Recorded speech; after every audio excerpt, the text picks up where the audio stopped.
Bom dia a todos. Então, é um prazer estar aqui.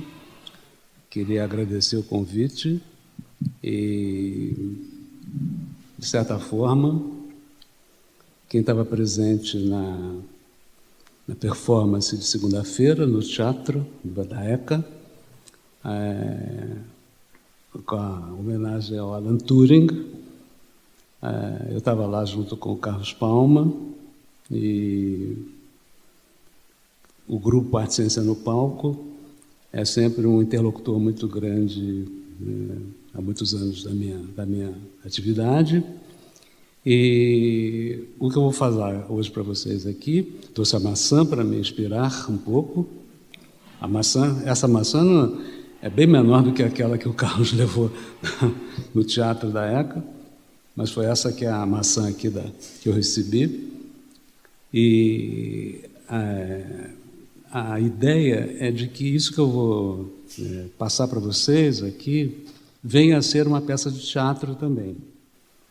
Então, há uma expectativa de que essas formulações venham a constituir um espetáculo teatral, mas isso ainda está em bastante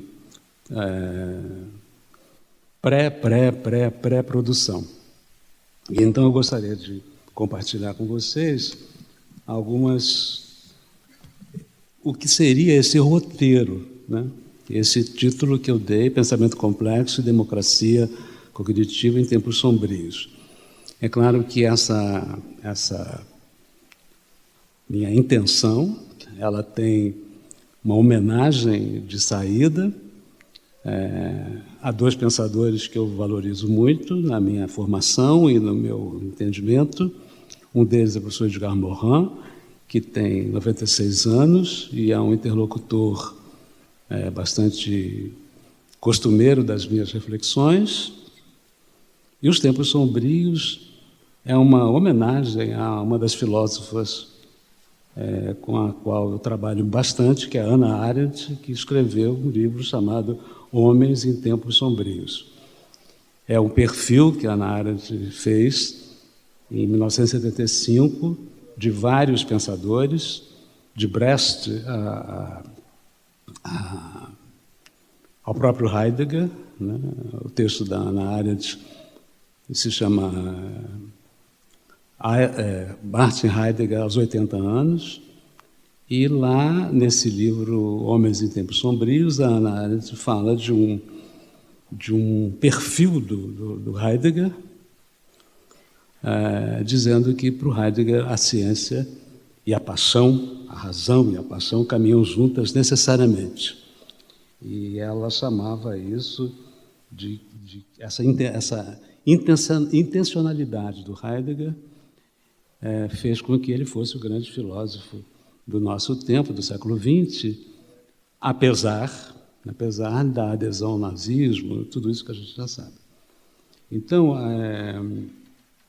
essa minha participação, ela diz respeito a essa ideia de juntar o pensamento complexo que entrelaça a razão e paixão, entrelaça a intuição e a razão, entrelaça a arte e ciência. Sem ela é impossível a gente viver e sobreviver nos tempos sombrios que vivemos hoje.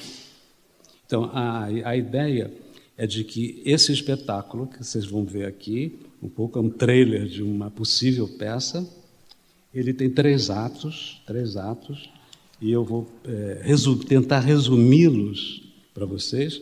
E a ideia que vem na minha reflexão é de usar, na peça de teatro que está sendo pensada, o cinema como recurso fundamental das reflexões e pensadores que juntam arte e ciência necessariamente.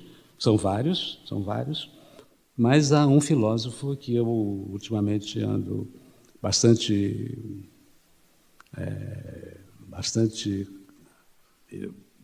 me causa muita admiração, que é o professor Byung-Chul Han, que escreveu livros. Ele tem uma grande característica da filosofia, na medida em que ele escreve pequenos ensaios. Eu sempre gosto de pensadores dos pequenos ensaios. e dos grandes, eventualmente. Mas o Byung-Chul Han me causa muita impressão positiva à medida em que ele tematiza a questão da sociedade do cansaço, da sociedade da transparência, do mundo digital e dos problemas do contemporâneo. Quer dizer, na minha reflexão, há vários pensadores, e eu vou aqui nos 3 atos. Prometo a vocês que não vou ultrapassar o meu tempo. Então, o primeiro ato, e usando sempre o cinema e a arte como referências. Então, o primeiro ato desse espetáculo se chama Desfiguração. Desfiguração, desfigurar. Ou seja, o que significa isso? Então, se a gente for procurar algumas explicações na filosofia, nós vamos perceber que essa questão da sociedade atual já foi tematizada por vários pensadores, George Agamben, dentre eles, Edgar Morin, Gilles Lipovetsky e outros tantos, mas há um deles que eu gosto bastante, que é o professor Guy Debord, que morreu em 94, e em 67 ele introduziu a ideia da sociedade do espetáculo, ou seja, a ideia do Debord era de que a sociedade do espetáculo expressava a indiferença que a velocidade da comunicação provoca no conjunto das relações sociais. O espetáculo, diz o Debord, não requer chegar a outra coisa a não ser a si próprio. Herdeiro dos iluminismos do Ocidente, o espetáculo substituiu o domínio do ser pela insensibilidade do ser. Ele é o autorretrato de um poder corrupto, empenhado na gestão totalitária da existência dos seres vivos. Com mercados e espetáculos mundializados, o tempo mercadoria tornou-se fútil, consumível, instantâneo, pronto para ser acessado, deletado, esquecido. Eu venho da antropologia, não sei se para o bem ou para o mal, então tem uma base antropológica muitos anos atrás, e fui me perdendo nessa vida e entrando pela filosofia, pela psicanálise e por outras áreas do saber. Mas os antropólogos sempre costumam dizer da condição humana que nós somos homo sapiens. Sapiens, somos 2 vezes sapiens, somos muitas coisas, demens, somos homocelulares, agora inventaram essa, mas há um conceito que veio do professor Michel Serres, que é um filósofo, matemático, especialista na geometria, e ele cunhou, eu sou tradutor da obra do Sérgio do Brasil, ele criou uma ideia, mais um homo sapiens para nós, que eu acho muito interessante. Diz o Sérgio que nós somos homo sapiens, sapiens obliviosos, de oblívio, que nos esquecemos rapidamente de tudo.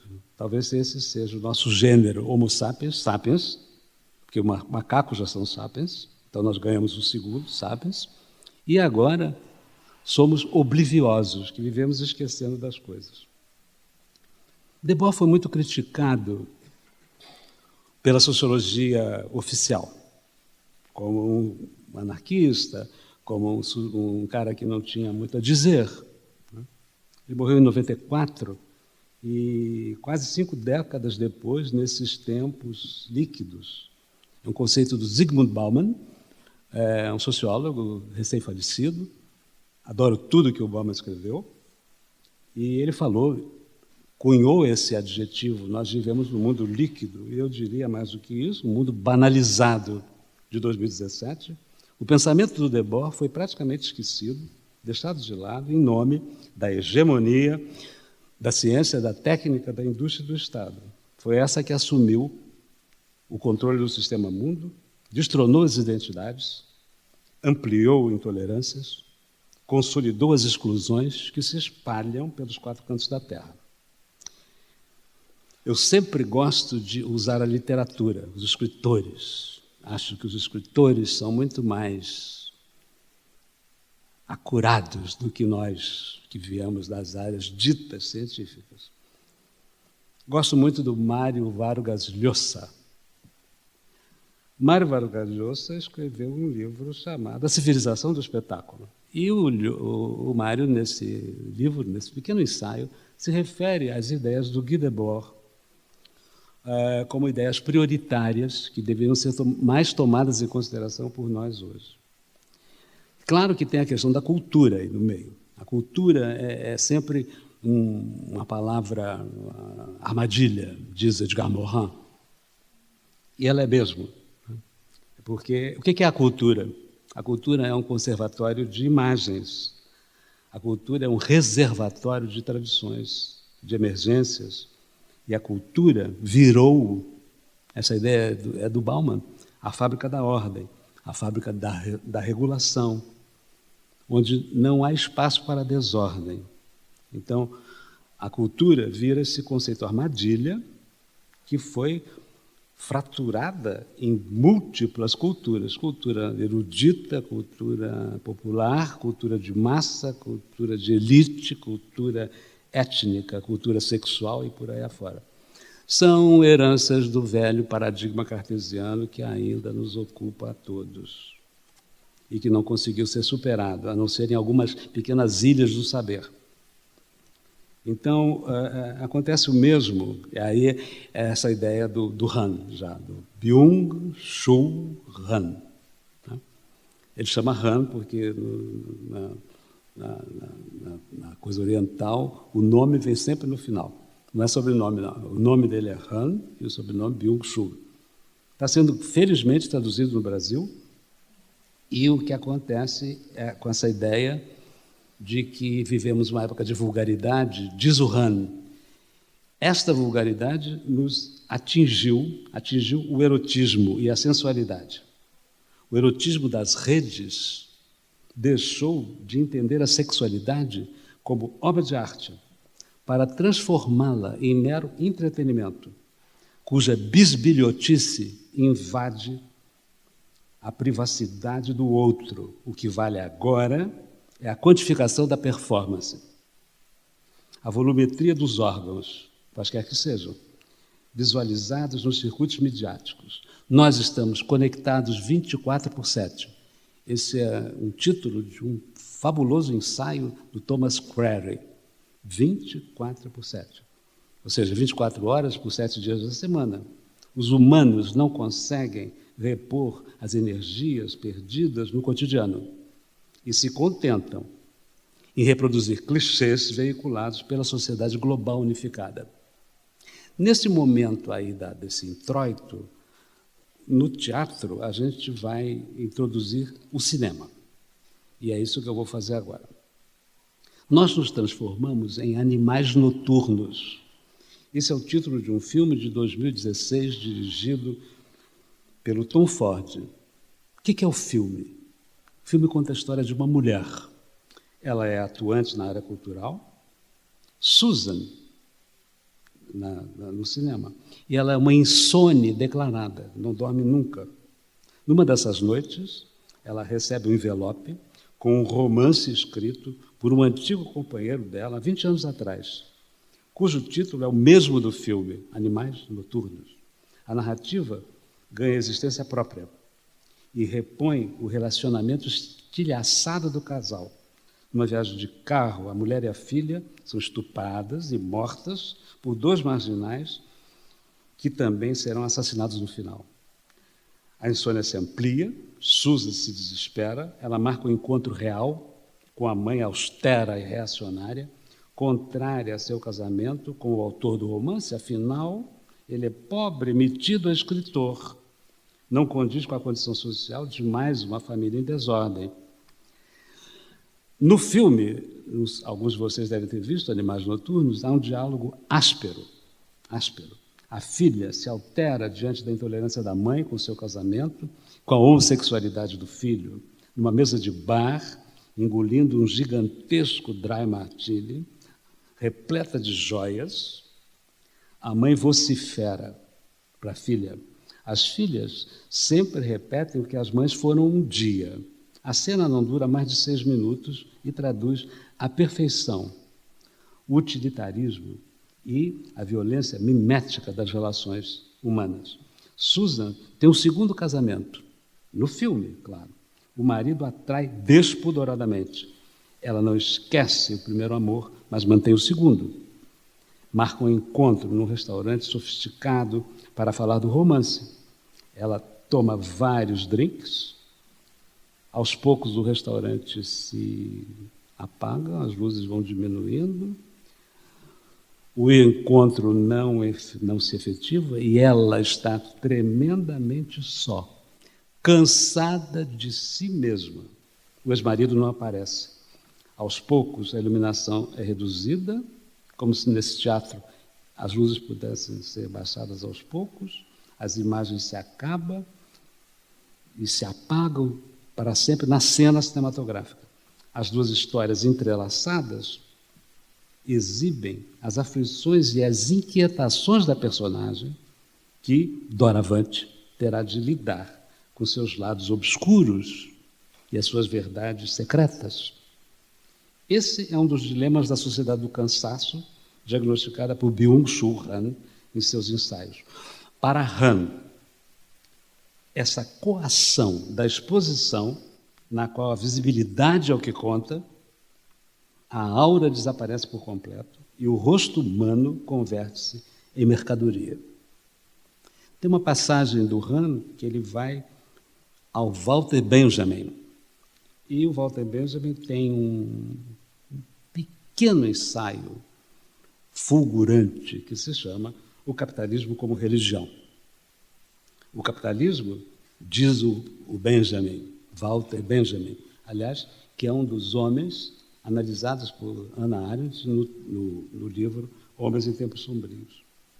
O capitalismo, diz Walter Benjamin, é, presumivelmente, o primeiro caso de culto não expiatório, mas culpabilizador. Nesse aspecto, o sistema religioso é decorrente de um mecanismo monstruoso. Esse é o capitalismo na medida da forma pela qual Walter Benjamin o classificou e o diagnosticou nesse pequeno ensaio. Então, para o Han, há uma transparência total, que tem, porém, uma grave consequência. Muita transparência demais. Sempre quando eu falo para plateias as mais variadas, sempre vem uma pergunta muito típica para quem faz conferências desse tipo. Você não vai expor nada nas imagens? Não tem PowerPoint? Eu disse, não tem. Nenhum preconceito a respeito disso, mas eu acho que a voz, o gesto, a palavra, o olhar, muitas vezes dizem muito mais de quem está sentado aqui do que uma imagem projetada ali. Então, é isso que o Rand diz, há uma transparência que tem uma grave consequência. O excesso da transparência transforma tudo em mercadoria exposta, doravante, à devoração imediata. Acontece a mesma coisa com o prazer. O prazer, diz o Han, é tanto maior quanto mais abertos são os companheiros e laços sociais, o que envolve a negatividade, o mistério das afetividades, o mistério dos amores, das amizades. Em nome da transparência, a figuração digital castra os segredos e expõe as intimidades, diviniza o consumo, um sexto de adoradores sem ídolos explicitados passa a conduzir o espetáculo das relações sociais. O mundo hipermoderno que vivemos não é mais regido pela biopolítica, como acreditava Michel Foucault, mas pela psicopolítica, de mentes aplainadas pela transparência e pelo psicopoder, de falsas lideranças corruptas construídas artificialmente. A ciência, a técnica, a indústria, a economia e o Estado são as molas propulsoras dessa coreografia, a expressão é do Han, dessa coreografia pornográfica, que destrói os aromas das coisas e as interioridades psíquicas. O mundo, diz o Han, deixou de ser um teatro experimental. Podia sair uma pesquisa de tampinhas que nunca abrem. Esse é um caso. Difícil, né? Coisas do mundo do cansaço. Mas, bem, para o Hahn, o mundo deixou de ser um teatro. O que acontece no teatro? O teatro é lugar onde pode tudo, desde a Grécia. O teatro, obrigado, sempre é o lugar da desfiguração. Essa é uma ideia do Hahn. Da experimentação, da intransparência. No teatro, os homens podem ser mulheres. Os velhos podem ser moços. Os homos podem ser héteros. Os transhomens podem ser transmulheres. No mundo transparente, quem ousa parecer o que não é, dizer o que foge à regulação, é penalizado pelos ventos digitais da comunicação e da informação. Sem coração, sem afetividade, as redes digitais são desprovidas de imperativos éticos. A intransparência digital, diz o Hahn, não é cardiográfica, do cardio, do coração, mas é pornográfica.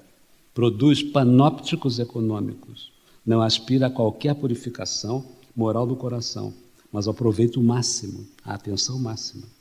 A sociedade disciplinar, hospitais, asilos, escolas e fábricas, não define mais o espírito do tempo. Para o Hahn, concordo integralmente com ele, com os devidos respeitos e tributos a Michel Foucault. Tive o prazer de ser aluno dele em Paris. Era uma pessoa fora de série, uma star, pelas ideias e pela vida pessoal. Então, o Hahn faz essa crítica ao Foucault, dizendo que no mundo atual, líquido, intransparente, ela foi substituída, essa sociedade disciplinar, por uma parafernália de academias corporais, de shoppings, de laboratórios genéticos, de bancos espermáticos. A sociedade do século XXI não é mais a sociedade disciplinar, mas, diz o Hahn, a sociedade do desempenho. Desempenho implica adesão ao normativo, à quantificação, à performance, à rapidez e, claro, à obediência. Por isso que a universidade hoje é uma sociedade do desempenho. Não aqui. Na universidade, o que vale é o normativo, o quantificável, a performance, a quantificação do saber. É isso que ocorre no plano do corpo, no plano da mente, no plano da política. Trata-se de uma violência sistêmica, ou talvez uma violência mimética, como há muitos anos atrás diagnosticou René Girard, que escreveu um livro fabuloso chamado A Violência e o Sagrado. Então, uma violência que gera infartos psíquicos, depressões, esgotamentos de si mesmo, síndromes de deficiências adquiridas, lamúrias e queixumes repetitivos, cansaços de fazer e do poder. Considerada fundamental para o exercício da filosofia enquanto modalidade do bem viver, a atenção plena, que requer meditação, solidão, desprendimento, foi deslocada para focos dispersivos que impedem o livre curso da imaginação, da energia da contemplação, da epifania da meditação. Hahn se refere sempre, eu li todos os ensaios dele, e ele se refere sempre a uma observação de Nietzsche, que está em humano, demasiadamente humano. E não podemos deixar de concordar com a visão nietzschiana. Pela falta do devido e merecido repouso, nós caminhamos para uma nova barbárie. Com isso, deixamos de aquilatar as coisas que são verdadeiramente necessárias para uma vida soberana e também por espíritos livres, que dizem a verdade ao poder, sempre, esteja ele onde estiver. Neste sentido, há um fragmento de humano demasiadamente humano que vocês me permitam citar. Diz o Nietzsche, assim como uma cascata se torna mais lenta e rarefeita na queda, também o grande homem de ação costuma agir com mais calma do que faria esperar seu impetuoso desejo de ação. O que aconteceu conosco? O gênero Homo estilhaçou-se em várias espécies. Agora é o antropólogo falando. Somos Faber, fabricamos. Loquens, porque falamos. Demens, porque enlouquecemos. Videns, porque ficamos ligados nos dispositivos. Laborans, porque trabalhamos. O falecido Humberto Eco, num dos últimos ensaios dele, falou no novo Homo, o Homo celularis, que não se desprega do dispositivo do celular. Cada um quer a sua fatia específica e não se importa mais com o mundo ao redor. A vida líquida reduziu o homem a um artefato simbólico e imaginário. E não resta dúvida que as exclusões que presenciamos hoje são fruto dessa quebra da unidade do gênero humano. Por isso, diz o Han, a sociedade do trabalho e a sociedade do desempenho não são uma sociedade livre. Nós não somos livres. Essa sociedade é composta de cercas privadas nas quais a coerção explícita ou velada tomou conta do campo de trabalho. A indiferença diante dos flagelos do mundo ampliou-se, paralisou as coletividades e impediu que insurreições pacíficas construíssem vias para o futuro. Esse é o título de um livro de Edgar Morin, que eu traduzi, que está aqui em cima desta mesa. Morin tinha um grande amigo recém-falecido, que era um filósofo chamado Stéphane Hessel. O Stéphane morreu em 2013. Há uma característica na vida do Stéphane, que ele era um dos poucos sobreviventes, aliás, o único sobrevivente, da Declaração Universal dos Direitos do Homem de 1948. Stéphane foi um dos subscritores da declaração. Morin ficou bastante, eram muito próximos, e o Stéphane ficou famoso porque ele escreveu um pequeno livro chamado Indignai-vos, dizendo que falta indignação. Também fez muito sucesso na época dos movimentos de democracia no mundo inteiro. Stéphane Hessel propôs uma possível saída. O que deve prevalecer agora é a indignação, a preocupação com a ética, com a justiça, com o equilíbrio sustentável dos ecossistemas da Terra. A indiferença é a pior das atitudes. Nesse mundo existem coisas insuportáveis. Para vê-las é preciso olhar bastante, procurar. Ele diz, digo isso aos jovens, procurem um pouco, vocês vão encontrar. O que nós necessitamos é um pensamento diferenciado, e o Han se enquadra perfeitamente, ele pensa diferentemente de muitos autores, que não vem ao caso me referir aqui, mas nós necessitamos mesmo de um pensamento que se contraponha à hegemonia da tecnociência, à arrogância do Estado, às certezas do conhecimento. A proposta de Edgar Morin, por exemplo, de um pensamento do Sul, caminha nessa direção. O Sul não é uma noção geográfica, o Sul, a América do Sul, longe disso, mas é um conjunto de formas de viver, cujas qualidades, virtudes, habilidades devem ser propagadas, salvaguardadas, mesmo que a hegemonia do pensamento do Norte, baseada no cálculo corporativo, nas ritualizações dramáticas do poder, na mercantilização dos homens, das palavras e das coisas, possa, à primeira vista, parecer imbatível. Um pensamento como esse, do Sul, deveria estar apto a enfrentar as complexidades das nossas vidas, as complexidades das relações humanas e a insustentável complexidade do mundo. O assunto é muito variado e para uma democracia cognitiva, mas não podemos deixar de fazer referência a Freud. Freud, em 1930, como vocês sabem, Freud morre em 1939, um dos grandes pensadores, mudou a a cognição do mundo, né? Mas há um dos ensaios do Freud que se chama O Mal-Estar na Civilização, publicado em 1930.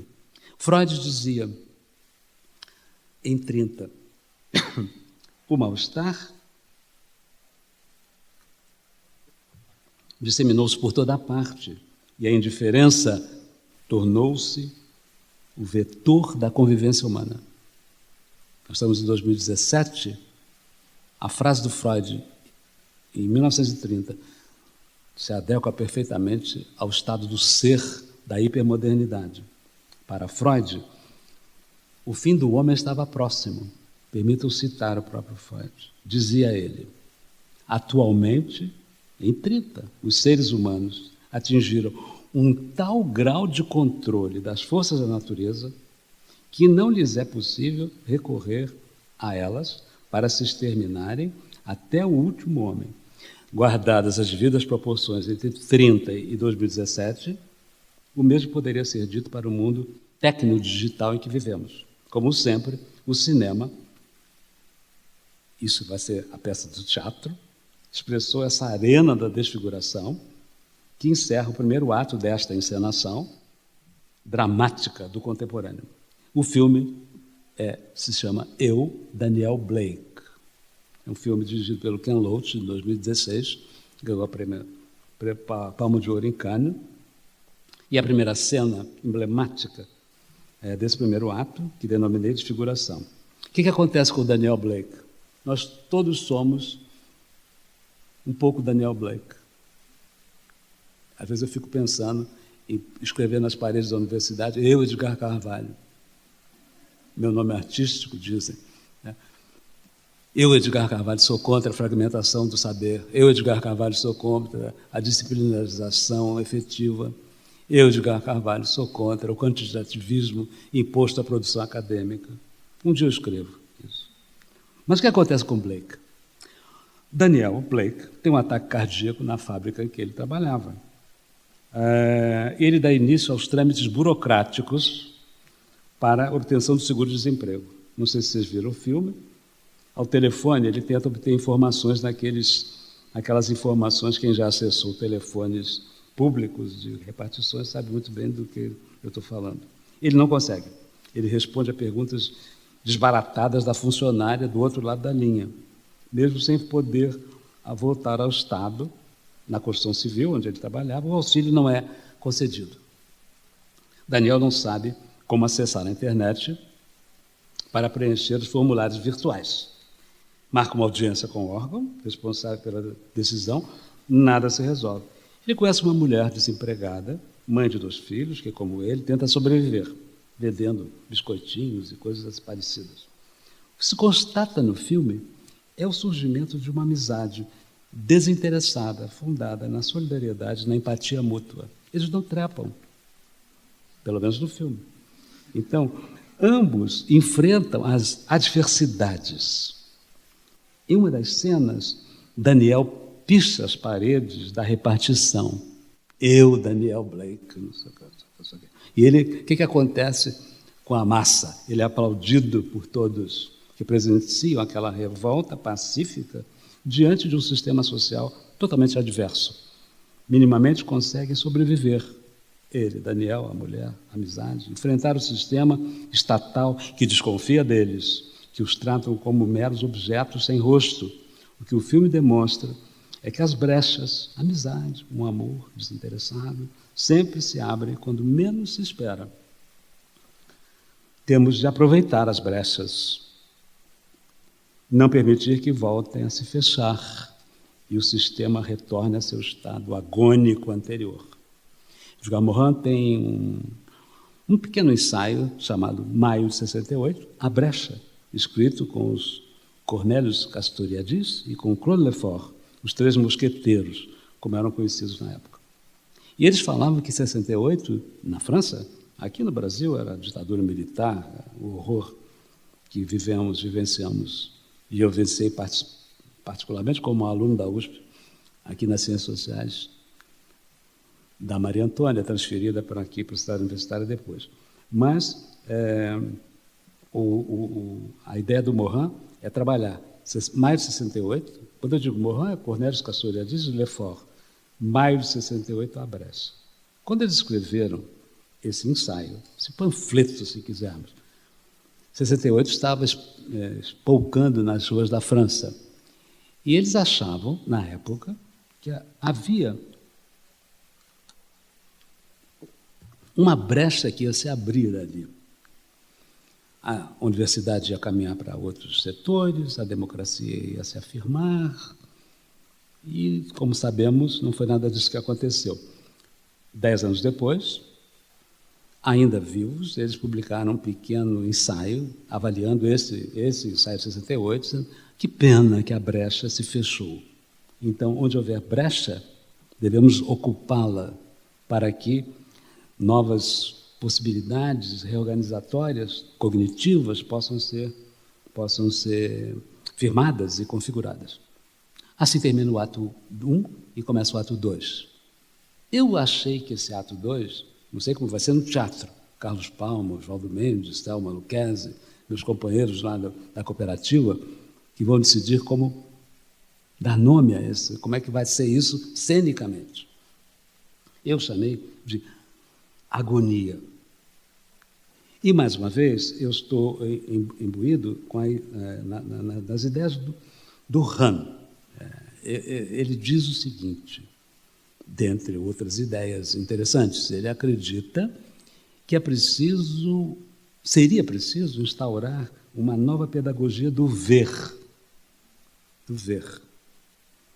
Eu, quando olho para vocês, ouvindo, assistindo, olhando, anotando ou não, é essa pedagogia do ver que o Rand valoriza muito, mais do que uma pedagogia, mais do que aprender, mais do que simplesmente repetir.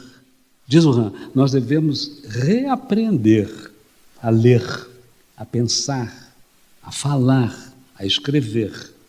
Então, essas 4 modalidades requerem muita paciência, muito descanso, muito sono, muita potência de fazer alguma coisa, ou simplesmente de não fazer nada, de dizer não aos asseclas e aos dominadores.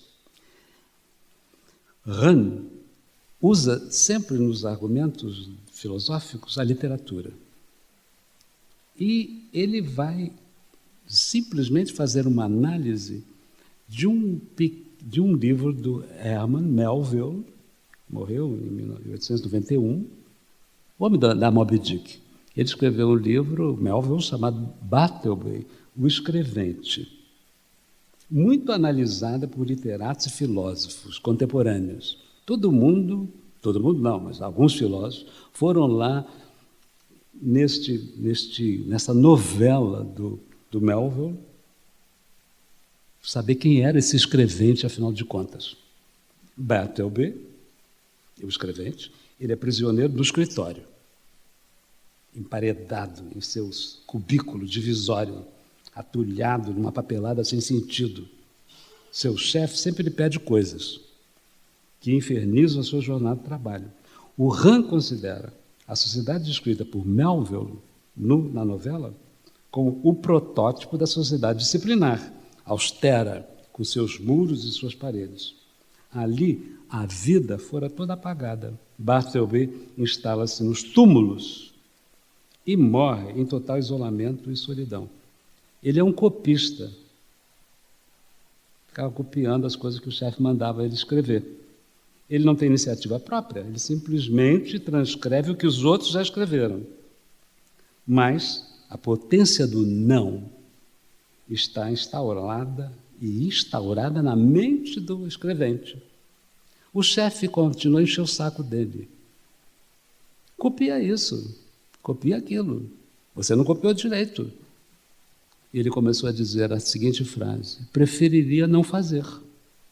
Então, é isso que o Rand chama a potência do não. Preferiria dizer não, preferiria não fazer. Então, há um sentimento de negatividade, preferiria dizer não, diante da regulação normativa a que o escrevente era submetido. O não é somente aquilo que dá a potência.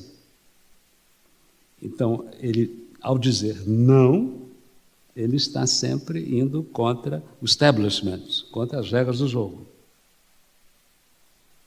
Então, entre a agonia da morte do copista, que é muito triste na novela, etc., Bartleby exibe para o Han, e eu acho isso um insight muito interessante, a potência do negativo, que deveria comandar os escaninhos da cultura.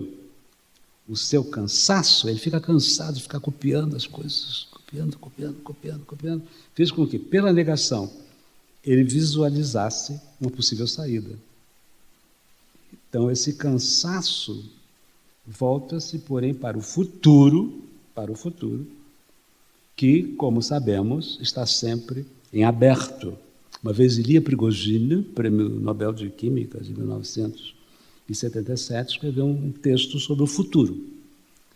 E disse o Prigogine o seguinte: o futuro jamais será dado para nós de presente.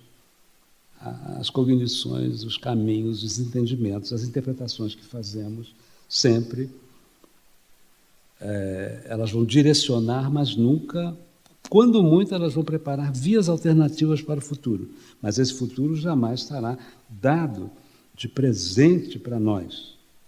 Esse é o dilema do contemporâneo. Fica difícil a gente pensar num futuro diante da onipresença, mais um homo, do homo digitalis, pois nós nos transformamos em meros destinatários e receptores da informação.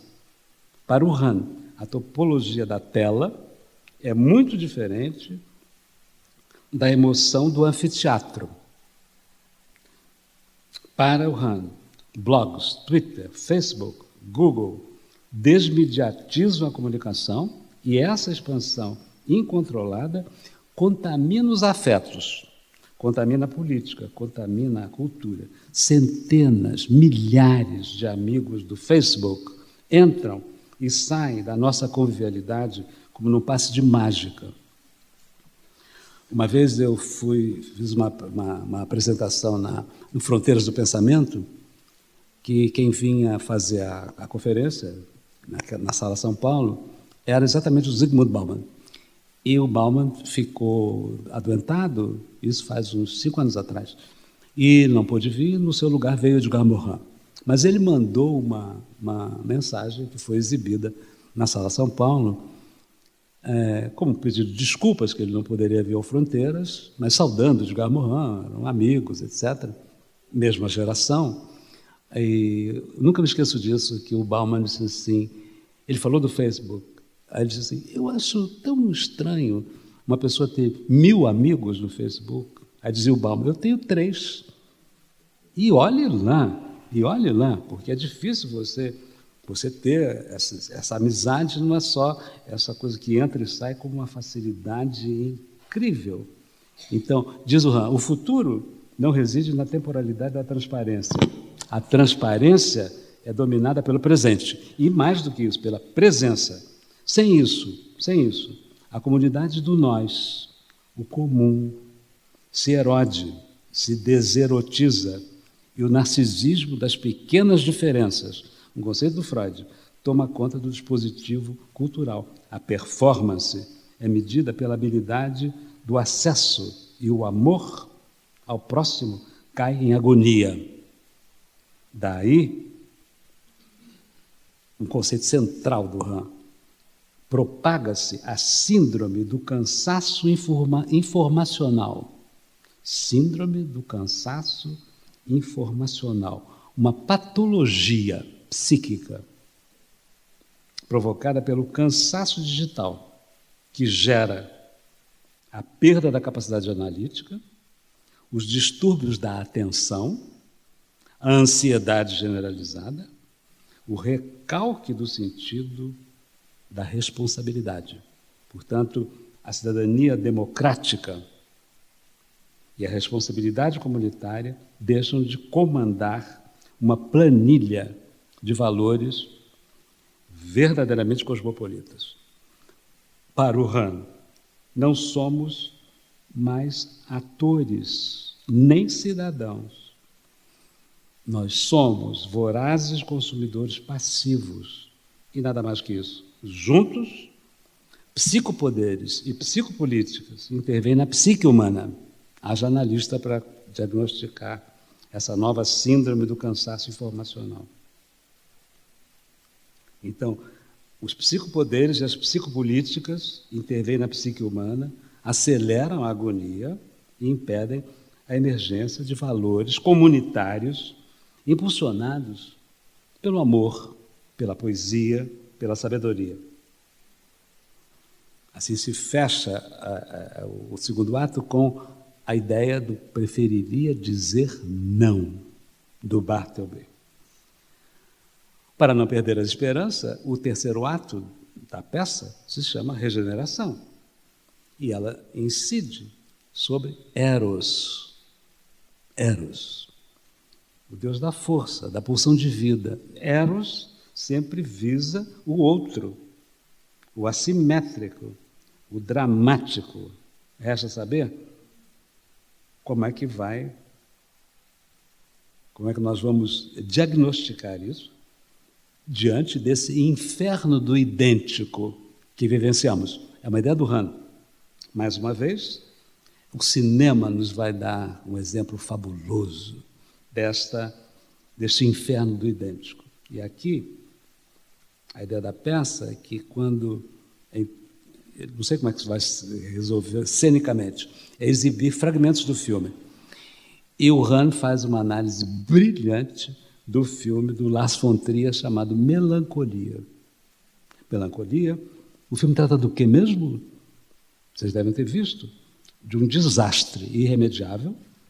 Melancolia é um planeta, não é a melancolia do Freud, do luto e da melancolia. É um planeta mortífero que vai colidir com a Terra. O roteiro cinge a narrativa em duas partes, que giram em torno das duas irmãs, Justine e Claire. As atrizes são magníficas, Kristen Dunst e Charlotte Gainsbourg, são magníficas. As suas vidas dilaceradíssimas e são expostas por Lars von Trier com concessões e uma determinada melancolia, no sentido freudiano, regadas na trilha sonora por Tristão e Isolda do Wagner. Seria ótimo se uma conferência como essa pudesse ter o Tristão e Isolda aqui, fazendo a gente, nos levando para outros territórios. Então, o que acontece é que na parte 1 do filme, a cena do casamento de Justine toma conta da narrativa. Na parte 2, o mundo de Claire desmorona diante da iminência da colisão de Melancolia, o planeta. O que se observa é uma metamorfose espantosa das duas. Uma delas, Justine, supera a sua depressão pela comunhão amorosa. Estou aqui no tempo cuidadoso aqui, na comunhão amorosa. E Claire, mais indefesa, mais frágil, se incumbe de avaliar as possíveis consequências da colisão do planeta fictício, Melancolia.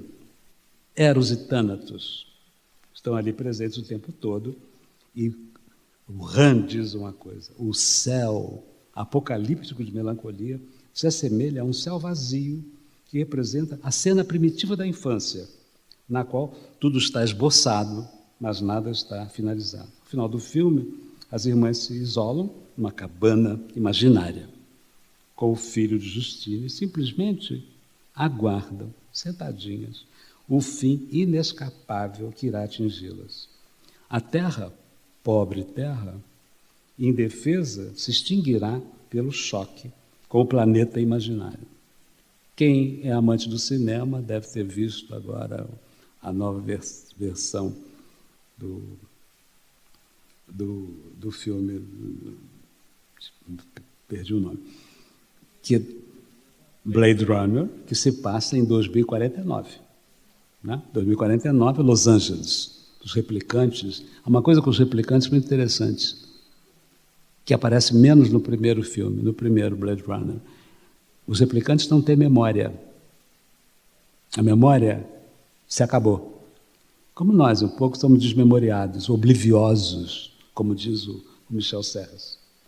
Então, o filme dá conta, acho, da nossa provisoriedade, da urgência de assinarmos um novo pacto social e de reordenarmos nossa existência, ou nossas existências, em prol de uma via alternativa para o futuro da humanidade. Pacto social. Fala brevemente da psicanálise. Um grande psicanalista conterrâneo do Rio de Janeiro, Hélio Pellegrino, escreveu um pequeno ensaio, também pequeno, chamado Pacto Edípico e Pacto Social, há muitos anos. Alguns anos antes da morte do Hélio, uma coisa bastante sofrida para mim, pelo menos. E ele diz o seguinte, que quando a sociedade rompe com o pacto social, simbólico, abre-se um espaço para a ubris, um espaço para a desordenação. Então, a dialética do desastre, ela fica prioritária, ela se superpõe à salvação individual, psíquica, social, política, que todos nós almejamos. Não basta esperar apenas o que virá. É preciso exercitar a resistência às nossas barbáries interiores e pôr em prática, a uma ideia de Edgar Morin, a ética da religação, da tolerância, da compreensão, do perdão.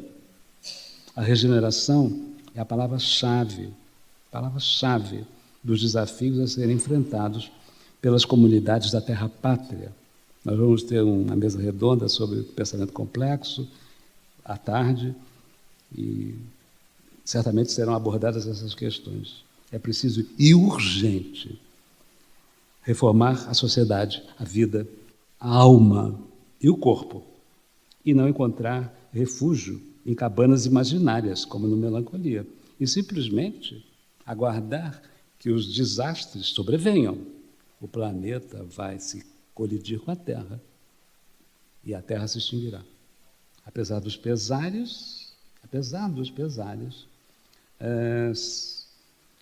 do recrudescimento do populismo insano que graça por toda parte, cedo ou tarde temos que tomar uma posição, dizer não, como o escrevente, e não ficar esperando, simplesmente sentados na cabana imaginária, nas nossas cabanas imaginárias, que o desastre sobrevenha. Edgar Morin tem uma grande admiração por Arthur Rimbaud, eu também. E o Rimbaud tem uma frase, uma expressão, podemos dizer, uma palavra-chave, que é a seguinte: mudar a vida. Mudar a vida é a palavra de ordem de Rimbaud. Mudar a vida é a palavra de ordem da democracia cognitiva. Mudar a vida é a palavra de ordem do pensamento complexo. Obrigado por todos.